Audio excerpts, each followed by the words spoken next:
Hi hello అందరికీ నమస్తే అండి. ఈరోజు ఒక హెల్దీ అండ్ సింపుల్ రెసిపీ అనేది షేర్ చేశాను. అదే అండి కరివేపాకు పొడి. చాలా ఈజీగా చేసుకోవచ్చు. వేడి వేడి అన్నంలో ఈ కారం పొడి, నెయ్యి వేసుకొని తింటే అద్భుతంగా ఉంటుంది.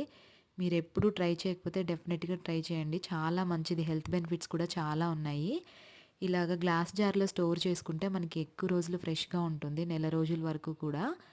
సో ప్రొసీజర్ చూపిస్తాను చూడండి. ఫస్ట్ కరివేపాకు తీసుకోవాలి, శుభ్రంగా కడిగి తడి అనేది లేకుండా ఆరబెట్టేసుకొని ఇలా చేసుకోవాలి. ఇలా రెడీగా పెట్టుకున్న తర్వాత నేను వచ్చేసి ఇక్కడ ఒక 50 గ్రామ్స్ తీసుకున్నానండి కరివేపాకు. మనం ఇంకా డ్రై రోస్ట్ చేసుకోవాలి. ప్యాన్ పెట్టేసుకొని ఇంకా రోస్ట్ చేసుకోవాలి దీన్ని. చూడండి ఇలా మనకి కలర్ మారేసి సౌండ్ వస్తూ ఉంటుంది, మనకి ఎండిపోయినట్టుగా అయిపోతాయి ఆకులు. అప్పటి వరకు మనం ఎండిన ఆకులు ఎలాంటి సౌండ్ వస్తాయో అలా వచ్చినప్పుడు ఇంకా మనం ఆపేసేయాలి ఫ్రై చేసుకోవడము. నెక్స్ట్ వచ్చేసి ఇది చాలా ఇంపార్టెంట్ అండి. టేస్ట్ అనేది దీనివల్ల చాలా యాడ్ అవుతుంది.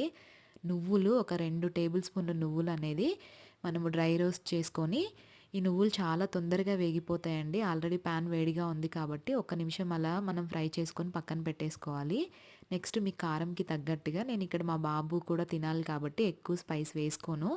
ఒక 5-6 ఎండుమిరపకాయలు అనేది నేను ఫ్రై చేసుకున్నాను. మీ టేస్ట్కి తగ్గట్టు మీరు వేసుకోండి. నెక్స్ట్ వచ్చేసి ఒక టేబుల్ స్పూన్ ఆయిల్ వేసుకొని 2 స్పూన్లు ధనియాలు, 2 స్పూన్లు పచ్చిశనగపప్పు, 2 స్పూన్లు మినపప్పు బాగా కొంచెం దోరగా వేయించుకున్న తర్వాత చివరగా ఒక స్పూన్ జీలకర్ర వేసేసి ఫ్రై చేసుకొని పక్కన పెట్టేసుకోవాలి.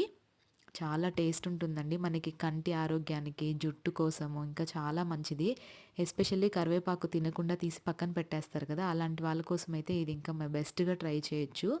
ఈ వేయించుకున్న వాటన్నిటిని మిక్సీ జార్లోకి ట్రాన్స్ఫర్ చేసేసుకొని ఇంకా కరివేపాకు కూడా యాడ్ చేసుకొని మన టేస్ట్కి తగ్గట్టుగా ఉప్పు, ఇంకా 4 నుంచి ఒక 5 వెల్లుల్లి రెమ్మలు కూడా వేసుకొని మనం మిక్సీ చేసేసుకోవాలి.